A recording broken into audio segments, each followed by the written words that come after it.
और ऐसी चीजें हुई हैं जिन्होंने पूरी तरीके से जलील करके रख दिया है पाकिस्तान आर्मी को। और ये जो स्पोक्स पर्सन है चौधरी, जो टेररिस्ट का बच्चा, यूनाइटेड नेशंस डेसिग्नेटेड टेररिस्ट का बेटा जो है, बच्चा जो है, वो उसने आज वापस प्रेस कॉन्फ्रेंस किया और भारत के ऊपर आरोप लगाए। लेकिन पहले उसी की जुबान से सुनते हैं हुआ क्या है। ठीक है, आप एक बार सुन लीजिए 30 सेकंड का क्लिप। मंगी डैम वाला ये वाकया है यार। पहले दिन हमारे 9 बहादुर पुलिस के लड़के शहीद, आज 18 dead body we have left there, 11 we have found. So अगर मंगी डैम वाला ये वाकया है यार। पहले दिन हमारे 9 बहादुर पुलिस के लड़के शहीद, आज 18 dead body we have left. तो बेसिकली क्या है कि 42 ऑफिशियल नंबर है दोस्तों, और 54 से अभी उन्होंने दावा किया सामने वाले को मारे, लेकिन 42 ऑफिशियल ट्रूप्स मारे गए हैं। अगर DGISPR 42 बोल रहा है तो आप समझ जाइए कि ऑफिशियल नंबर्स यहाँ पे क्या हैं। ठीक है, 3 बड़े बड़े अटैक्स हुए हैं और उसके बाद में भारत के ऊपर हमेशा की तरह आरोप। Question here is who is doing it? ये करवा रहा है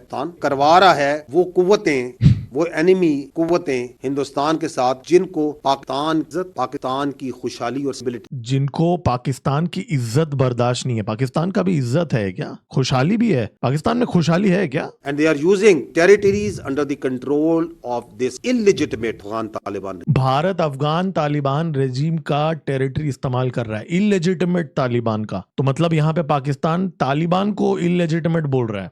तो एनीवेज, इसकी तो पूरी क्या बात सुनना, मुझे सिर्फ एक जस्ट आपको देना था कि यहाँ पे आग कितनी लगी है। तो आप बेसिकली ये समझ लीजिए कि 3 यहाँ पे बड़े बड़े हमले हुए हैं। इनमें से जो सबसे प्रोमिनेंट चीज यहाँ पे हुई है वो मैं आपको बता दूंगा। ज़ेरात के अंदर जो डैम है वहां पे सबसे बड़ा हमला हुआ। 5 घंटे तक वहां पे फायरिंग चली, इनफैक्ट उससे ज्यादा इनफैक्ट चली। और फाइट करते करते पाकिस्तानी वहां पे जो चेक पोस्ट था वो लोग के हथियार खत्म हो गए, लेकिन सामने से इनके हमले बंद नहीं हो रहे थे। और फिर फ्रंटियर कोर के जो रीइंफोर्समेंट्स को उन्हें भेजना पड़ा, तब जाके उन्होंने सिचुएशन कंट्रोल में तो नहीं लाए, लेकिन थोड़ा बहुत ये हुआ तब जाके। तो ये तो हालत है। और पाकिस्तानी मीडिया में तो कुछ भी नंबर्स आ रहे हैं, मतलब इस पे तो आप छोड़ ही दीजिए, वो छोड़ दीजिए आप। लेकिन यहाँ पे ये ज़ेरात में हुआ, फिर उसके बाद में एक एम्बुश अटैक हुआ नेशनल हाईवे 25 के अंदर, वहां पे भी एक और हमला हुआ। और फिर ये तो बहुत ही खतरनाक हमला हुआ ज़ेबाला के अंदर, जो मैं आपको मैप में भी दिखा देता हूँ। इनफैक्ट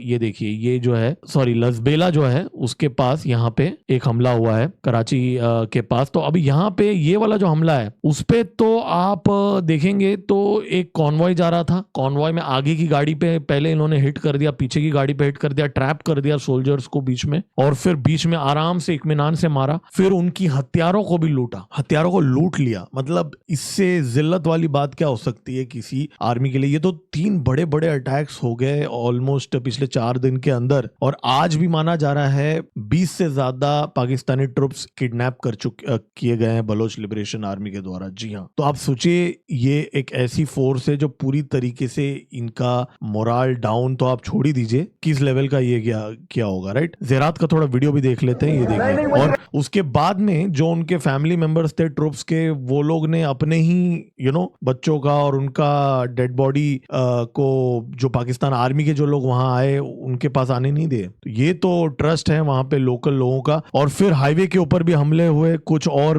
रेयर अर्थ मिनरल्स के ट्रक्स के ऊपर हमले कर दिए। तो ये कंप्लीटली यहाँ पे सिस्टम कोलैप्स हो चुका है। और मतलब ये इस लेवल के अटैक्स पहले कभी नहीं हुए, मतलब इस फ्रीक्वेंसी के अंदर। तो भेड़ बकरियों की तरह इस समय कट रहे हैं पाकिस्तानी ट्रुप। एक रिपोर्ट आज सामने आई है इंटेलिजेंस एजेंसीज की, जैश ए मोहम्मद बहुत कमजोर पड़ चुका है ऑपरेशन सिंदूर के बाद में। जी हाँ, अब उनका ये दावा है कि जो बहवालपुर में जो उनका भारी नुकसान हुआ, बहुत सारे जो इंपॉर्टेंट कोऑर्डिनेटर्स थे वो सारे मर गए वहां पे। और जो नया कार्डर है उनको मोटिवेट करने के लिए अभी डिजिटल प्रोपागेंडा कर रहा है Jaish e Mohammed. Operation Sindoor leaves Jaish e Mohammed weakened, Free Press Journal report कर रहा है यहाँ पे। और उनका ये कहना है कि लश्कर तैयबा आज भी एक्टिव है। बाय द वे, आज गाइस एक एनकाउंटर में एक लश्कर तैयबा का टेररिस्ट मारा गया है, उस पर अभी आते हैं। लश्कर तैयबा अभी भी एक्टिव है, लेकिन जैश ए मोहम्मद की हालत खराब है। और मसूद अजहर को किसी ने देखा नहीं है ऑपरेशन सिंदूर के बाद में। जी हाँ, देखा नहीं है। अब ये टपक गया है कि क्या हुआ। और डर का माहौल इतना है कि वो बहवालपुर के अंदर वो मॉस्क इन्होंने वापस बनाया, लेकिन कोई वहां आने के लिए तैयार नहीं है। जी हाँ दोस्तों, सब जूनियर लेवल के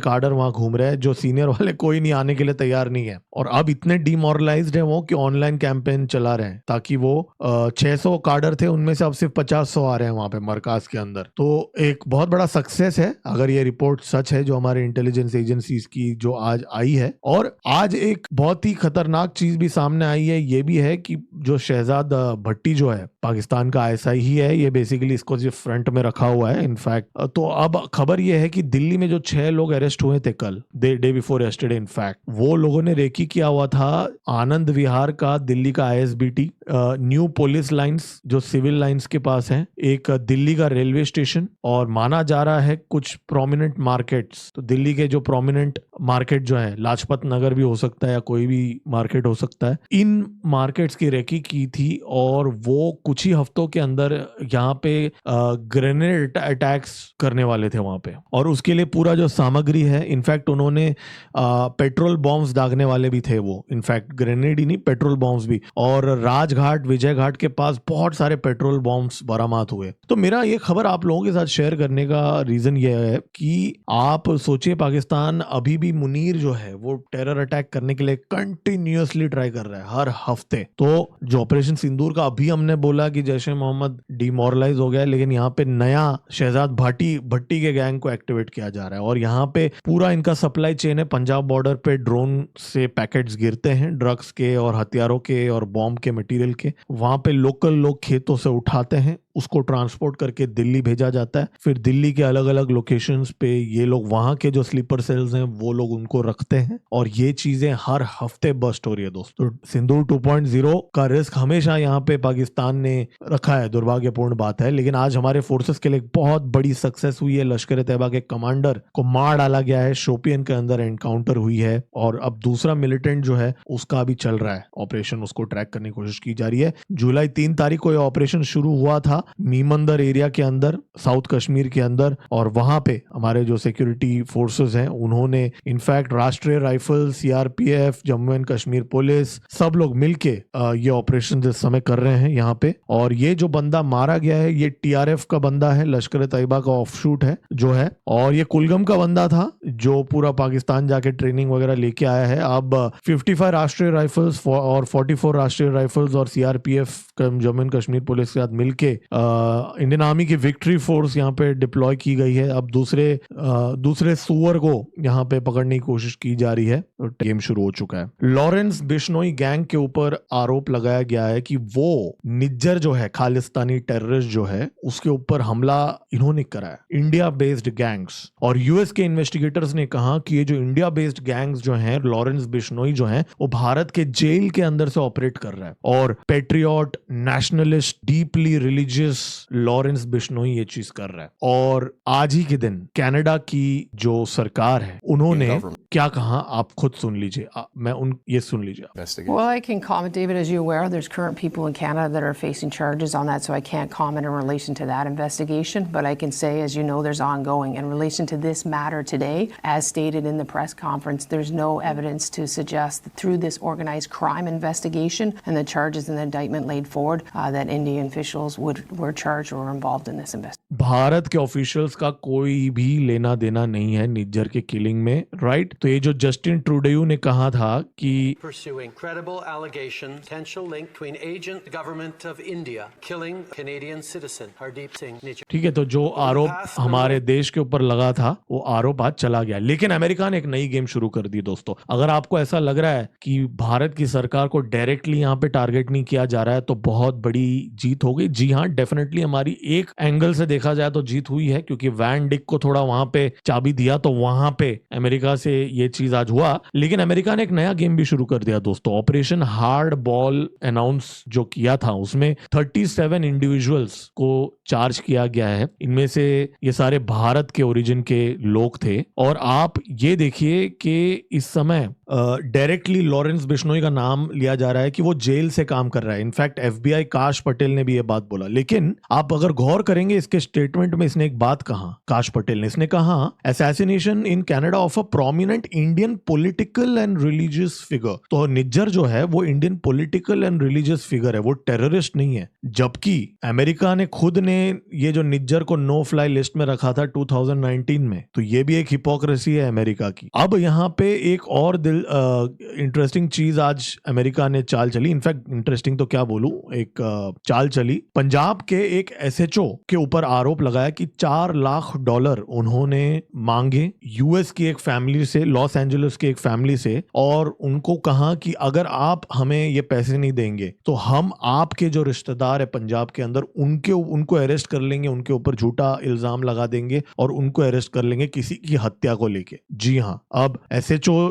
जो हैं गुरिंदर सिंह नागरा, जो रिपोर्ट के अनुसार जो मीडिया में अभी आया है, उसने माना जा रहा है कि जग्गू भगवानपुरिया नाम का जो सिंडिकेट है उसके साथ काम करके उसके जो बंदे हैं, जो लॉस एंजलिस में उसका गुरजिंदर सिंह नाम का एक बंदा था अकॉर्डिंग टू द रिपोर्ट, उसके साथ कोऑर्डिनेट किया और यहाँ पे रैंसम मांगा। और यहाँ पे डायरेक्टली पंजाब पुलिस के ऊपर उंगली लगाया गया है। पंजाब पुलिस ने इस एसएचओ को ट्रांसफर कर दिया गया, इसमें पुलिस लाइन में ट्रांसफर कर दिया गया, क्योंकि जैसे ही ये रिपोर्ट सामने आई, और गोल्डी ब्रार भी का भी नाम यहाँ पे आया है, इनका भी यहाँ पे आया है, और यहाँ पे एक ट्रांसनेशनल सिंडिकेट ये लोग चला रहे थे। और लॉरेंस बिश्नोई जो साबरमती के जेल के अंदर है गुजरात में, उसके ऊपर ये बोला जा रहा है कि वो जेल से चला रहा है। तो कहीं ना कहीं मेरा कहने का पॉइंट ये था कि अमेरिका एक नया गेम शुरू कर रहा है। उसने अब ये बोल के कि लॉरेंस बिश्नोई ये कर रहा है, इसका मतलब ये है कि भारत की सरकार क्या फैसिलिटेट कर रही है, क्या अमेरिका वो कहना चाह रहा है यहाँ पे? क्योंकि अगर कोई व्यक्ति जेल में है और उसके ऊपर अगर अमेरिका आरोप लगा रहा है कि वो ये सब करा रहा है, तो इसका मतलब क्या है? और मैंने तो एक ही आरोप बताया निज्जर का, लेकिन वैसे इसके ड्रग्स का बहुत बड़ा कंसाइनमेंट्स भी पकड़े गए इस रेड के अंदर, ऑपरेशन हार्ड बॉल के अंदर। वो अलग है, पूरा ड्रग का एम्पायर है, मेन तो इसका नार्कोटिक्स का बिजनेस है, तो वो एक अलग चीज है। लेकिन हमारे काम की चीज यहाँ पे क्या है? हमारे काम की चीज यहाँ ये है कि इस समय ये बोला जा रहा है कि भारत के जेल से काम कर रहा है। तो मतलब कहीं ना कहीं हमारी मीडिया में, आज मैं रिपोर्ट्स में देख रहा था, सब लोग सेलिब्रेटरी मूड पे हैं, जो थोड़ा बहुत होना भी चाहिए, लेकिन यहाँ पे एक नया गेम शुरू हो रहा है। अब भारत की सरकार के ऊपर एक वार्निंग दिया है अमेरिका ने एक तरफ से, आप देख सकते हैं कि हम इसको आगे शिफ्ट कर सकते हैं कि ये बंदा जेल से कैसे काम कर रहा है, किसके प्रोटेक्शन से कर रहा है। तो अब यहाँ पे भारत और अमेरिका के बीच में एक नई गेम शुरू होगी। ठीक है, वैंगडिक को थोड़ा और 2-4 डंडे मारेंगे वहां पे, तो यहाँ पे कुछ और हो जाएगा, राइट? हमारे पास भी कार्ड्स जो है वो हम खेलते हैं, ऐसा नहीं है। लेकिन आप कोइंसिडेंस तो सुनिए, देखिए ना, अब सतलज जिस टाइम पे, अभी ये ऑफ टॉपिक नहीं जा रहा हूं मैं, बस एक छोटी सी आपको इन्फॉर्मेशन दे रहा हूँ। सतलज मूवी जो है, जो खालिस्तानी सिंपथाइजर्स को ग्लोरीफाई करती है, ऐसा जो आरोप लगा है उसके ऊपर, उसकी जो कंट्रोवर्सी जिस हफ्ते होती है, उसी हफ्ते ये खबर आती है कि जी अमेरिका 25 लोगों को अरेस्ट कर रहा है इंडिया बेस्ड ऑर्गेनाइज्ड क्राइम में। अब जियोपॉलिटिक्स में कोइंसिडेंस होते हैं,